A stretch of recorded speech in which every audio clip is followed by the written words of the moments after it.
Nunca fui de meterme en problemas. Siempre fui el tipo de persona que llega puntual, cumple con su trabajo, evita el drama y se va a casa tranquilo. Por eso, lo que pasó me dejó completamente en shock. Y lo que hice después, bueno, digamos que me sorprendí hasta yo mismo. Trabajaba, en una agencia de publicidad bastante conocida en mi ciudad. No voy a decir el nombre por razones obvias, pero si vives aquí, seguro has visto alguno de nuestros anuncios en vallas, redes o la tele. Entré hace 3 años como diseñador gráfico junior y poco a poco fui subiendo hasta ser parte del equipo creativo principal. Me gustaba lo que hacía, tenía buena relación con mis compañeros, y aunque el sueldo no era una locura, me alcanzaba para vivir sin estar contando monedas a fin de mes. Todo se fue al carajo cuando llegó Martín. El nuevo director creativo. Martín no era creativo. Era un vendedor con traje caro, sonrisa falsa y un ego del tamaño de un estadio. No entendía nada de diseño, de campañas, de narrativa, pero hablaba como si hubiera inventado la publicidad. En las primeras semanas despidió a 2 compañeros por falta de visión, uno de ellos era un tipo brillante, por cierto, y empezó a meter a su gente. Ya sabes, amiguitos de confianza. Pero yo, ingenuo, pensé que si trabajaba bien, nada me iba a pasar. Spoiler, me equivoqué. La gota que colmó el vaso fue una campaña para una marca de productos naturales. Nos pidieron crear todo el concepto para una nueva línea de suplementos que, supuestamente, estaban avalados científicamente y 100% libres de químicos artificiales. Bueno, eso era mentira. Descubrí que los estudios que supuestamente respaldaban el producto eran inventados. Literalmente, copias mal hechas de artículos de Internet. Y lo peor, la marca sabía. Lo habían hecho antes. Martín también lo sabía. Me di cuenta cuando le pregunté por los documentos originales y me respondió: tú diseña lo que se te pide, no estás aquí para jugar al detective. Le dije que no podía trabajar en una campaña con información falsa, y ahí cambió el tono. Me llamó problemático, moralista barato y me dijo que si no me gustaba, podía ir buscando otro trabajo. Le respondí que no iba a mentir en una campaña, y al día siguiente me despidieron. Sin indemnización. Sin carta de recomendación. Nada. Solo una cajita con mis cosas y la instrucción de no volver a pisar la oficina. No voy a mentir, estuve destruido por una semana. No por perder el trabajo en sí, sino por la forma en que me sacaron. Me sentí traicionado, usado. Pero también, con rabia. Así que hice lo que cualquier persona herida, con principios y acceso al drive interno de la empresa haría, recopilé todo. Correos. Documentos. Chats donde Martín decía cosas como estos idiotas se creen lo de los ingredientes naturales. PDFs truchos con firmas falsas. Imágenes modificadas. Hasta grabaciones de audio de algunas reuniones, porque sí, grabábamos para hacer minutos. Todo. ¿Y qué hice con eso? Bueno, ahí empieza la verdadera venganza. Durante los días posteriores a mi despido, no hice mucho más que planear en silencio. Dormía mal, comía peor y cada vez que pensaba en la forma en que Martín me echó como si fuera basura, me hervía la sangre. Pero no iba a actuar impulsivamente. Si iba a hacer esto, tenía que hacerlo bien. Quería que cada paso fuera legal, certero y letal para él.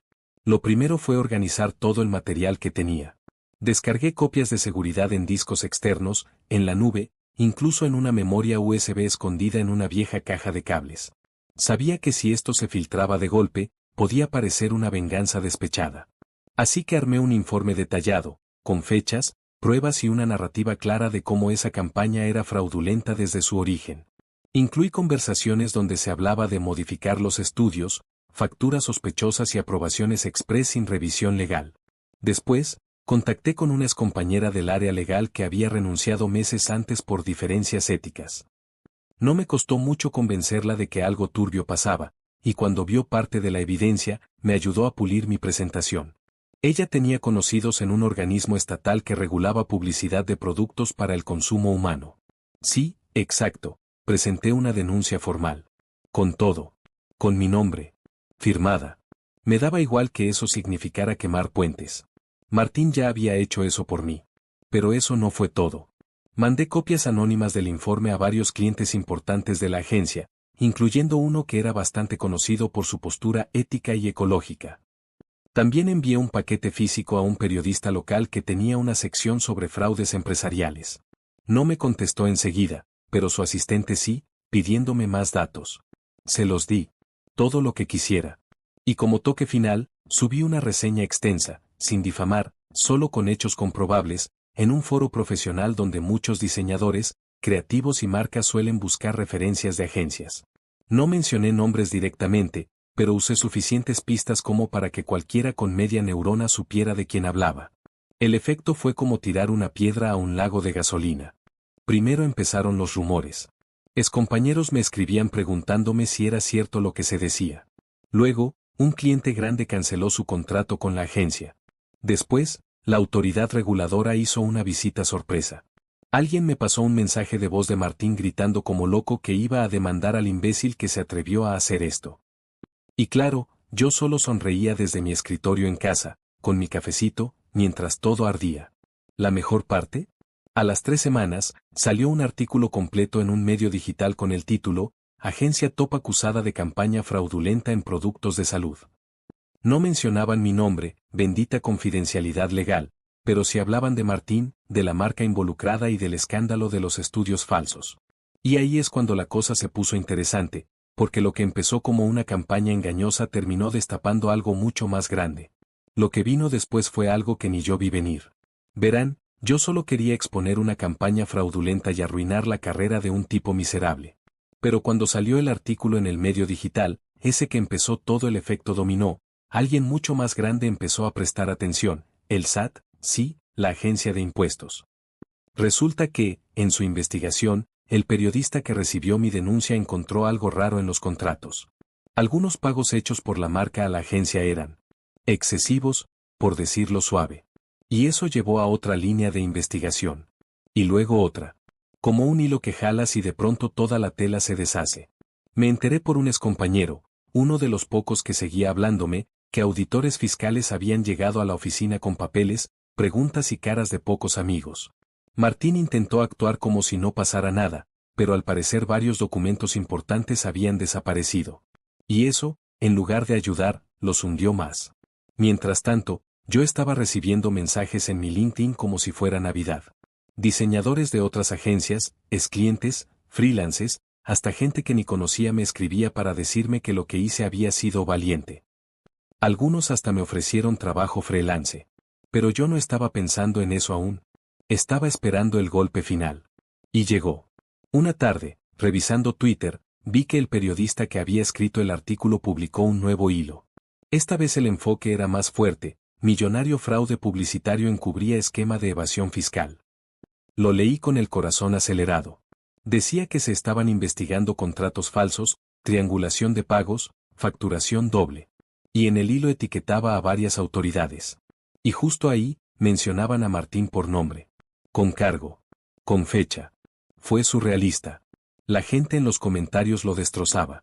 Clientes de la agencia respondían al hilo diciendo que estaban revisando su relación comercial con ellos.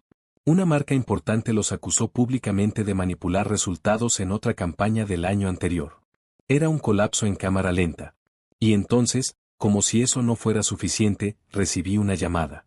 Número desconocido. Casi no atiendo. Pero lo hice. ¿Tú fuiste, no? Era su voz. Martín. Directo, sin rodeos. ¿Yo fui qué? Le respondí, con el tono más calmado que pude fingir. No te hagas el idiota. Tú sabías. Nadie más tenía acceso a esos archivos. Me estás hundiendo por una rabieta personal. ¿Una rabieta? Me despidieron por no querer mentir. Tú hundiste tu negocio solo. Yo solo prendí la linterna. Hubo un silencio incómodo. ¿Sabes lo que acabas de hacerme? Te mostré al mundo como realmente eres. ¿Eso te molesta? Y me colgó. No me amenazó. No me gritó. Solo colgó. Y no volví a saber de él por unos días, hasta que, otra vez, las noticias lo hicieron por mí. Había más cosas detrás de su historia. Cosas que todavía ni yo entendía. Porque Martín, no solo era un manipulador en el trabajo. Estaba metido en algo mucho más sucio. Y el escándalo apenas comenzaba a desenterrarlo. No sé si alguna vez han tenido esa sensación de haber abierto una puerta que no debían, y encontrarse con algo mucho peor de lo que imaginaban. Así me sentí al ver las noticias esa mañana.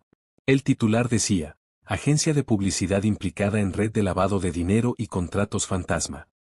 Y ahí, entre los párrafos llenos de tecnicismos legales, aparecía su nombre completo, Martín Esteban Dávila. Al parecer, mi inocente denuncia sobre una campaña fraudulenta terminó destapando una red entera de corrupción. La agencia que dirigía Martín no solo inflaba presupuestos de campañas para quedarse con la diferencia, también facturaba proyectos falsos a través de empresas fantasma que, sorpresa, estaban a nombre de familiares, amigos y hasta su exesposa. Todo esto con la fachada de que creaban contenido digital estratégico. Pura pantalla. Según el informe del SAT, había más de 14 millones de pesos triangulados en los últimos 2 años.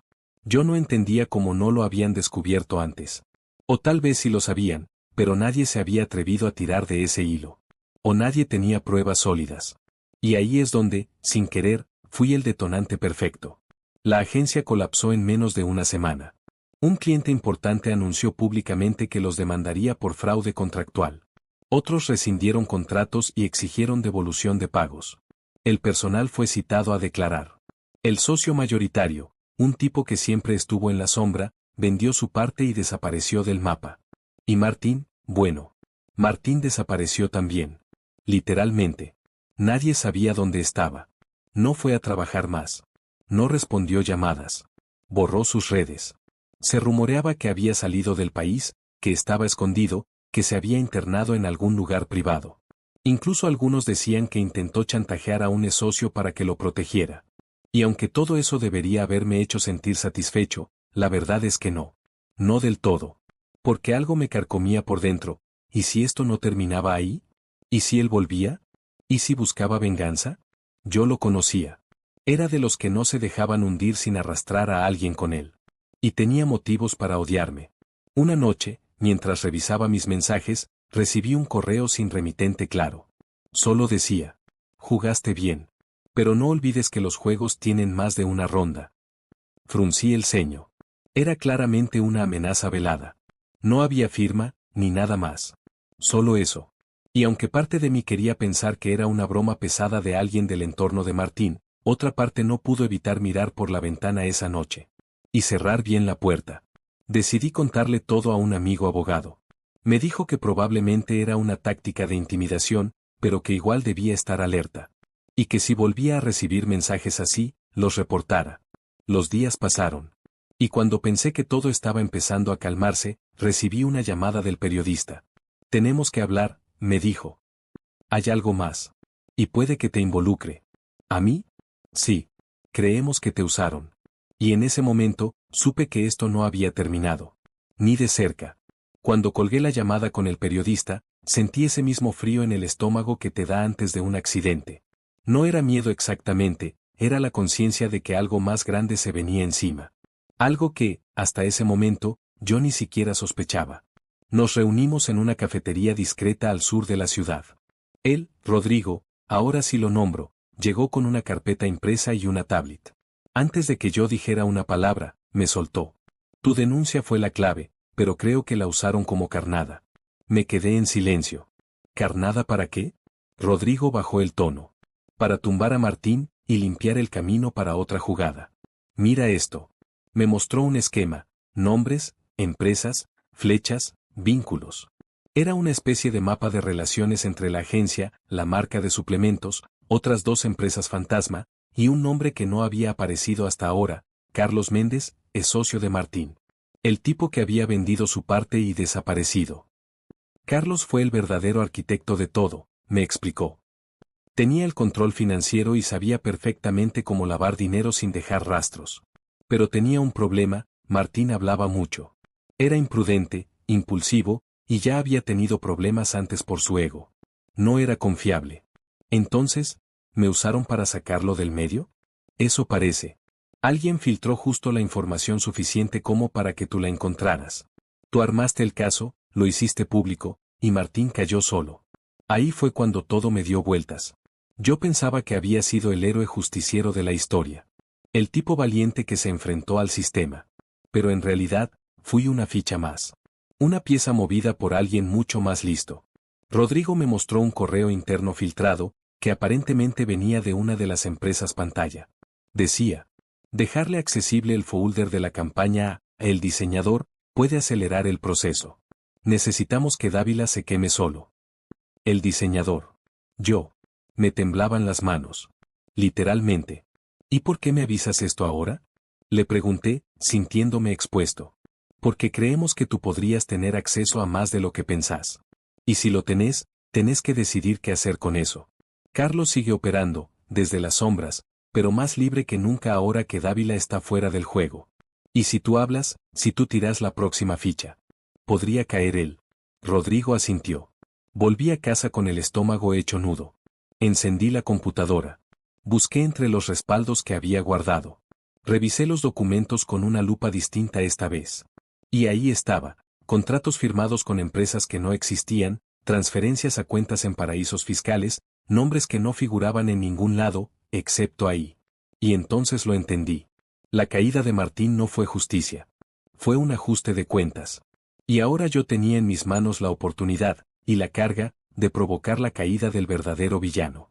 Pero si lo hacía, no había vuelta atrás. Y si no lo hacía, ¿cuántos más iban a salir lastimados? No dormí esa noche. Ni una hora. Revisé cada archivo, línea por línea. Era como mirar una película que ya había visto, pero esta vez con los subtítulos activados. Todo cobraba sentido. Carlos Méndez no solo había usado a Martín, me había usado a mí como un peón. Un peón con moral, sí, pero peón al fin. Y ahora yo tenía en mis manos todo para hundirlo. La carpeta que armé esa noche era infinitamente más explosiva que la anterior. Contratos firmados por representantes inexistentes. Empresas pantalla con los mismos IP de conexión. Transacciones que terminaban en cuentas vinculadas a fundaciones falsas en Panamá y Belice. Hasta encontré un recibo de una supuesta donación a una ONG que, al buscarla, no existía. Ni web, ni registro, ni dirección física. Nada. Ese fue el punto en que entendí el tamaño del monstruo. Carlos había construido un laberinto legal tan meticuloso que parecía invulnerable. Martín, con todos sus defectos, fue apenas el títere visible. El chivo expiatorio. El payaso que distraía mientras el mago hacía el verdadero truco detrás del telón. Pero ahora el telón estaba abierto. Y yo tenía la linterna. Hablé con Rodrigo. Le conté que tenía todo. Él me pidió que no lo enviara a ninguna autoridad todavía, que necesitaba proteger la información y asegurarme de que no me cayera encima una represalia legal. Me ofreció ayuda, un contacto suyo en una unidad de delitos financieros que podía actuar fuera de cámara hasta tener todo bien atado. Acordamos entregarlo juntos. Pero esa misma noche, cuando volví a casa después de la reunión, me di cuenta de que habían entrado. La cerradura no estaba forzada, pero algo no cuadraba. Todo estaba en su lugar, pero con una perfección demasiado obvia. Como si alguien hubiera querido que supiera que habían estado ahí. Fui directo al escritorio, el disco duro externó, el que guardaba una copia de seguridad de todo, ya no estaba. Me quedé helado. Lo primero que pensé fue, ¿y si me están vigilando? Lo segundo, ¿y si ya saben que sé todo? Alguien se había metido. Sin romper. Sin robar otra cosa. Solo ese disco. Por suerte, tenía otra copia, una encriptada, guardada en la nube, con acceso restringido. Pero eso confirmaba lo que temía, Carlos ya estaba moviéndose. Y yo ya no estaba simplemente destapando secretos. Estaba en medio de una guerra. Rodrigo me escribió esa noche. No digas nada. No publiques nada. No respondas a números desconocidos. Mañana te paso una dirección. Solo confía en mí. Lo hice. Porque en ese punto, ya no tenía alternativa. Al día siguiente, nos vimos en un edificio discreto. Subimos al tercer piso. Una sala vacía, sin logos. Y ahí me presentó a una mujer de voz firme, trajes sencillos y mirada de acero. Se identificó como parte de una unidad especial de investigación económica. Le mostré todo. Y cuando terminé, lo único que dijo fue: esto es suficiente para abrirle una causa federal. Pero a este tipo no se le caza con prisa. Se le caza con precisión. ¿Qué tengo que hacer? Pregunté. Me miró, seria. Esperar. Y seguir actuando como si no supieras nada. Porque si sospecha que lo tenemos cercado, va a desaparecer. Como ya hizo antes. Y ahí supe que esto no era solo justicia. Era cacería. Y yo acababa de convertirme en carnada, por segunda vez. Solo que ahora, sabía perfectamente a quién quería atrapar. Nunca pensé que terminaría mi historia así, con una gorra prestada, café frío entre las manos y un micrófono oculto en mi mochila. Pero así fue. Pasaron 3 semanas desde esa última reunión con la unidad de delitos financieros. 3 semanas fingiendo que nada pasaba. Que yo era un desempleado más, buscando clientes freelance y viendo series para no volverme loco. Me decían que lo estaban monitoreando, que necesitaban pruebas sólidas de que Carlos seguía operando, que no bastaba con lo que yo encontré. Que lo tenían cerca, pero no podían arrestarlo si no lo veían moviendo piezas por sí mismo. Y justo cuando empezaba a perder la paciencia, pasó. Carlos me escribió. Sí, a mí. Por correo. Formal, casi elegante. Me ofrecía trabajo freelance, decía que alguien le había hablado bien de mí, que necesitaba una campaña con confidencialidad y criterio profesional. No usó su nombre directamente. Lo firmó como CM Consulting Group, una de sus nuevas empresas fantasma. Pero yo sabía perfectamente quién era. Mandé el correo a Rodrigo. Me llamaron a los 20 minutos. Es él. Y acaba de cometer un error grave. Responde. Dile que aceptas. Ve a la reunión. Vamos a atraparlo. Ahí es donde entra la gorra, el café frío, y la mochila con el micrófono. Nos vimos en un restaurante de hotel, de esos que nadie visita, pero todo el mundo finge conocer. Carlos llegó sonriente, elegante, como si no tuviera millones en juego ni un historial criminal encima. Me saludó como si fuéramos viejos amigos. Gracias por venir, hermano. Me gusta trabajar con gente discreta, leales. Gente que sabe mantener la boca cerrada. Yo asentí, tragándome el asco. Me explicó que necesitaba una campaña digital para una marca emergente de salud y bienestar, otra pantalla más, y que quería manejar todo por fuera del radar, sin contratos firmados, sin nombres visibles, pagos en criptomonedas o efectivo. Por cuestiones fiscales, dijo, guiñando el ojo. En ese momento, se me secó la garganta. No solo me estaba confesando un delito a la cara, estaba intentando hacerme parte de él. De nuevo. Como si no hubiera aprendido nada. Pero yo también estaba jugando mi juego esta vez. Hice preguntas clave, dejé que hablara, que se confiara. Que se hundiera. Grabaron todo. 2 días después, lo detuvieron. Lo encontraron saliendo de un edificio con un portafolio lleno de documentación falsa. No opuso resistencia.